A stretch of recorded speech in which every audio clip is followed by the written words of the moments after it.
Hey everybody, this is a quick video in case you have a Bosch brand induction cooktop and you're getting an E9010 error on it.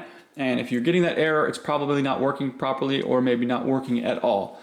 And you're wondering, how do I get rid of this error and get my stove working again?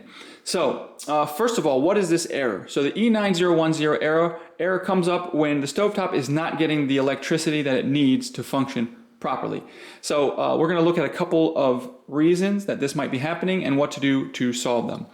Reason number one is somewhat unlikely, but it might be happening, and that is that you bought your stovetop in one country and you're trying to use it in another country. And the protocols, the electrical protocols in the different countries are different, and so it's not getting the electricity that it thinks it needs, and so it gives you this error.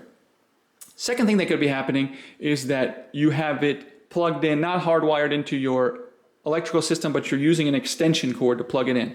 And that extension cord is not heavy duty enough to carry the voltage, so the proper voltage is not getting to this cooktop.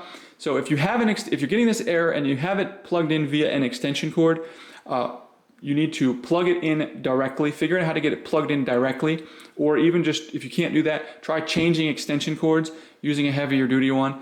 And if you are able to get rid of the error, you know that that's the error.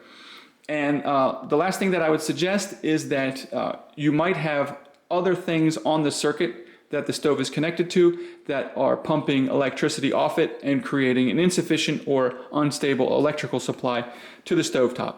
So to check that, you want to just find out what else is on the circuit that the stove is on and make sure none of that is consuming any electricity. It's all completely turned off, and see if that doesn't get rid of the error. And if it does, well, you know what the problem is.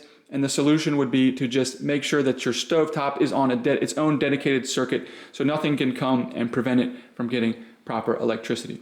So hopefully one of these things will solve the problem for you. Thanks a lot for watching. Have a great day.